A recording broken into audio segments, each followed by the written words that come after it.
കൂലിപ്പണിക്ക് പോയിട്ട് വിശന്ന് തളർന്നു വന്ന വീട്ടുടമസ്ഥൻ അയാൾ വീട്ടിലെത്തിയപ്പോൾ തന്നെ വീട്ടിലെ വളർത്തുനായ ഭയങ്കരമായിട്ട് ഇയാളെ കണ്ട് കുരയ്ക്കുകയാണ്. എന്നിട്ട് ഈ നായ ഇയാളുടെ മുണ്ടിൽ കടിച്ച് ഇയാളെ വീട്ടിലേക്ക് ഇങ്ങനെ വലിക്കുന്നു. കാര്യം പിടികിട്ടാതെ നിന്ന് ആ മനുഷ്യൻ വീട്ടിൽ കയറാൻ നോക്കിയതും വീട് അടച്ചിട്ടിരിക്കുകയാണ്. സൈഡിലെ ജനാല ചാരിയ നിലയിലുമാണ്. ആ ജനാല തുറന്നു നോക്കി ആ വീട്ടുടമസ്ഥൻ അതിൻ്റെ അകത്ത് നോക്കിയിട്ട് ചെവിയും പൊത്തി അവിടുന്ന് ഓടുകയാണ്.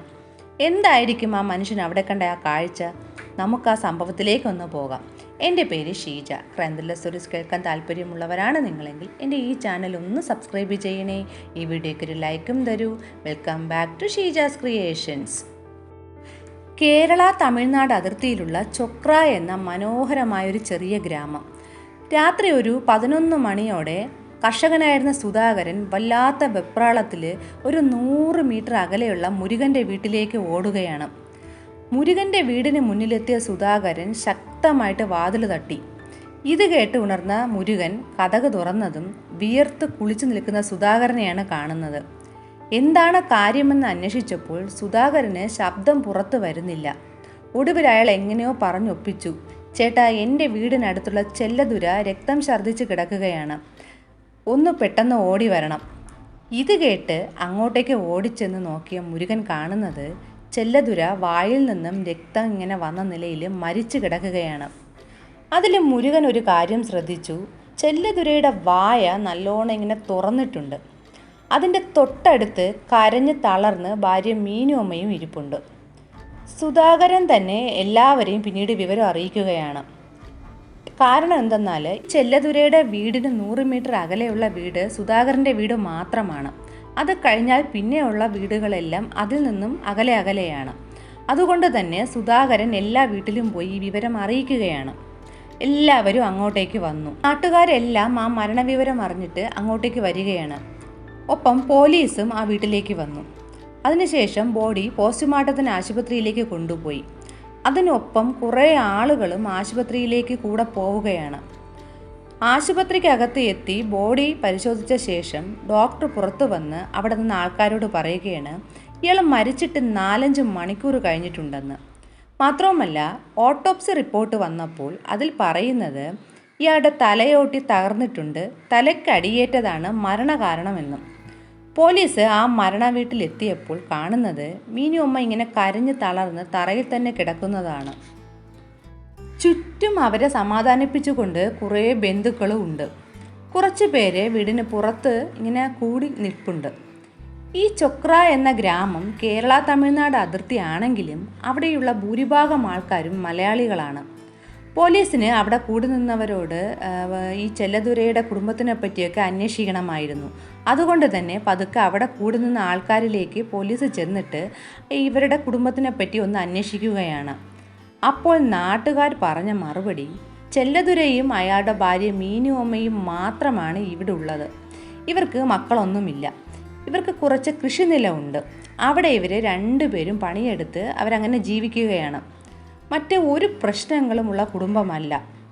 ഇത് കേട്ട പോലീസ് ഒരു കാര്യം കൂടി ആൾക്കാരോട് ചോദിക്കുകയാണ്, ഇവർക്ക് ഏറ്റവും കൂടുതൽ അടുപ്പമുള്ളത് ഇവിടെ ആരുമായിട്ടാണെന്ന്. അതിന് നാട്ടുകാർ പറഞ്ഞ ഒറ്റ മറുപടി, അത് സുധാകരനുമായിട്ടാണ് എന്നാണ്. അതായത് ഇവർക്ക് ഏറെ അടുപ്പം സുധാകരനുമായിട്ടാണ്. അവനെ ഒരു മകനെപ്പോലെയാണ് ഇവർ കണ്ടിരുന്നത്. ഇവിടുന്ന് 100 മീറ്റർ അകലെയാണ് ഈ സുധാകരൻ്റെ വീടുള്ളത്. അയാൾ തനിച്ചാണ് താമസിക്കുന്നത്. ഇത്രയും കേട്ട പോലീസ് സുധാകരനെ ചോദ്യം ചെയ്യുകയാണ്, എന്താണ് നിങ്ങൾ ആ രാത്രി അവിടെ കണ്ടത്? സുധാകരൻ പറഞ്ഞത് ഇങ്ങനെയാണ്, ആ ദിവസത്തെ ജോലിയെല്ലാം തീർന്ന ശേഷം രാത്രി ഭക്ഷണം ഉണ്ടാക്കാൻ തുടങ്ങിയതും മീനുമ്മ പേടിച്ച് നിലവിളിച്ച് എൻ്റെ വീട്ടിലേക്ക് ഓടി വന്നു.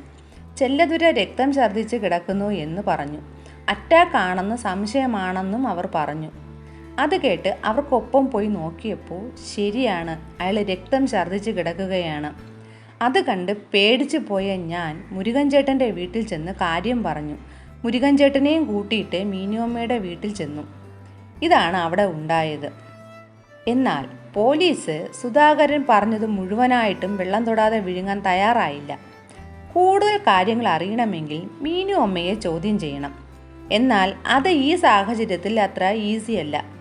അവരാണെങ്കിൽ കരഞ്ഞ് തളർന്ന് കിടക്കുകയാണ്. ആ പ്രദേശമെന്ന് പറയുന്നത് ഒരു റിമോട്ടഡ് ഏരിയയാണ്, ഒരു ഉൾനാടൻ ഗ്രാമം.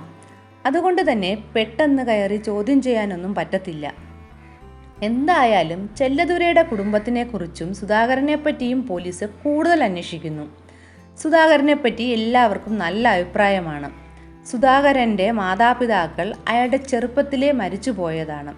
ചെല്ലദുരയും മീനുവമ്മയും ഒരു മകനെപ്പോലെയാണ് നോക്കിയത്. 56-കാരനായ ചെല്ലദുരൈ ആ വീട്ടിൽ അവന് സർവ്വ സ്വാതന്ത്ര്യവും നൽകിയിരുന്നു. ഭാര്യയെ നന്നായിട്ട് അയാൾ നോക്കുമെങ്കിലും ചെല്ലദുരയ്ക്ക് ഒരു ദുശ്ശീലമുണ്ടായിരുന്നു, മദ്യപാനം. മദ്യപിച്ച് വന്ന് മീനുവമ്മയുമായിട്ട് വഴക്കിടുകയും അവരെ ദേഹോപദ്രവം ഏൽപ്പിക്കുകയും ചെയ്യും. മദ്യപിച്ചില്ലെങ്കിൽ ഇയാൾ വളരെ ഡീസൻറ്റുമാണ്. പോലീസ് ഇതെല്ലാം കേട്ട ശേഷം ഒരു കാര്യം ഉറപ്പിച്ചു: മീനുവമ്മയെ ചോദ്യം ചെയ്യേണ്ടത് അനിവാര്യമാണ്. അവർക്ക് ഇനി എന്തെങ്കിലും ഇതിൽ പറയാൻ സാധിക്കുകയുള്ളൂ. അങ്ങനെ അവരെ പോലീസ് കാണാൻ വരികയാണ്. എന്നാൽ പോലീസ് അവരെ കാണാൻ വന്നപ്പോൾ ചോദിക്കുന്ന ഒരു കാര്യത്തിനും മീനുവമ്മ റെസ്പോണ്ട് ചെയ്യുന്നില്ല. അഥവാ എന്തെങ്കിലും പറയുന്നെങ്കിലും അവർ പരസ്പര വിരുദ്ധമായിട്ടാണ് പറഞ്ഞുകൊണ്ടിരുന്നത്. ഇടയ്ക്കിടയ്ക്ക് കരയുന്നുമുണ്ട്. ഇത് ഇങ്ങനെ തുടർന്നപ്പോൾ പോലീസിന് വളരെ ബുദ്ധിമുട്ടായി. അവർ കുറച്ച് സമയം കഴിഞ്ഞിട്ട് ഇവരുമായിട്ട് സംസാരിക്കാമെന്ന് വിചാരിച്ച് വീടിന് പുറത്ത് മാറി നിൽക്കുകയാണ്. അപ്പോഴാണ് ഈ ചോദ്യം ചെയ്യലിന് വന്ന ഒരു ലേഡി കോൺസ്റ്റബിൾ ഒരു കാര്യം ശ്രദ്ധിച്ചത്. ഇവർ പോലീസ് മാറിയപ്പോൾ കരച്ചിലൊക്കെ നിർത്തി ആ വീട്ടിലുണ്ടായിരുന്ന മറ്റ് ബന്ധുക്കളോടൊക്കെ നല്ലോണം സംസാരിക്കുന്നുണ്ട്. ഇവർക്ക് യാതൊരു കുഴപ്പവും ഇല്ല. മാത്രവുമല്ല, പോലീസിന് മുന്നിലെത്തുമ്പോൾ ഇവർ കരച്ചിലും സമനില തെറ്റിയതുപോലുള്ള പെരുമാറ്റവുമാണ്. ഇതോടെ പോലീസിന് ഒരു കാര്യം മനസ്സിലായി: മീനുവമ്മ എന്തൊക്കെയോ മറച്ചു പിടിക്കുകയും അഭിനയിക്കുകയും ചെയ്യുന്നുണ്ടെന്ന്. എന്തായാലും ഇവരെ പോലീസ് പിന്നെ പോലീസിൻ്റേതായിട്ടുള്ള രീതിയിൽ ചോദ്യം ചെയ്യുകയാണ്. അതിൽ പിടിച്ചു നിൽക്കാനാവാതെ മീനുവമ്മ സത്യങ്ങൾ പറയാൻ തുടങ്ങി. ശരിക്കും സംഭവിച്ചത് ഇതാണ്. ഇത് പറയണമെങ്കിൽ കുറച്ച് പിറകിലോട്ട് പോകണം. 56 വയസ്സായ ചെല്ലദുരൈ നല്ല കഠിനാധ്വാനിയാണ്. അയാൾ മദ്യപിച്ച് വീട്ടിൽ വന്നാൽ മറ്റൊരു മനുഷ്യനാണ്. പിന്നെ നിസ്സാര കാര്യത്തിന് പോലും മീനുവമ്മയെ പൊതിരെ തല്ലും, ചൂടുവെള്ളമൊക്കെ എടുത്ത് ഇവരുടെ മുഖത്തൊഴിക്കും. ഇങ്ങനത്തെ ചില ക്രൂര പരിപാടികളൊക്കെ ഇയാളുടെ കയ്യിലുണ്ട്. ഇവർ തമ്മിൽ 4 വയസ്സിൻ്റെ വ്യത്യാസമേ ഉള്ളൂ. മീനുവമ്മയ്ക്ക് 52ഉം ചെല്ലദുരയ്ക്ക് 56ഉമാണ് പ്രായം. പക്ഷേ പുകവലി, മദ്യപാനം ഇതൊക്കെ ഉള്ളതുകൊണ്ട് തന്നെ അയാൾക്ക് ഇല്ലാത്ത അസുഖങ്ങളൊന്നും തന്നെ ഇല്ല. എന്നാലും ഇവർക്ക് ജീവിതത്തിൽ ഉണ്ടായിരുന്ന ഏറ്റവും വലിയ ദുഃഖമാണ് മക്കളില്ലാത്തത്. അങ്ങനെ ഇരിക്കെയാണ് ഒരു ദിവസം അവിടുത്തെ ഏറ്റവും വലിയ മുതലാളിയായ കൃഷ്ണ മുതലാളിയുടെ വലിയൊരു തോട്ടത്തിൽ പണിക്കായിട്ട് ആ ഗ്രാമത്തിലെ മിക്ക ആൾക്കാരും പോകുന്നത്. അവിടെ ഒരു മാവിന് ഇങ്ങനെ കുഴിയെടുത്തുകൊണ്ട് നിന്നപ്പോഴാണ് ചെല്ലദുരയുടെ കണ്ണ് തൊട്ടടുത്ത് പണി ചെയ്തുകൊണ്ട് നിന്ന 25-കാരനായ സുധാകരനിൽ ഉടക്കുന്നത്. സുധാകരൻ്റെ ആ ഒരു ചുറുചുറുക്കും കഠിനാധ്വാനവും സ്വഭാവ രീതികളും ഒക്കെ നിരീക്ഷിച്ച ചെല്ലദുരയ്ക്ക് അവനെ അങ്ങ് ഇഷ്ടമാവുകയാണ്. അയാൾ സുധാകരനുമായിട്ട് പതുക്കെ അടുത്ത് കുശലമൊക്കെ പറയാൻ തുടങ്ങി. അപ്പോഴാണ് അയാൾ അറിയുന്നത് ഇവൻ ആരുമില്ല എന്നത്. അയാളുടെ മനസ്സിൽ എന്തൊക്കെയോ ചിന്തകളിങ്ങനെ കടന്നുകൂടി.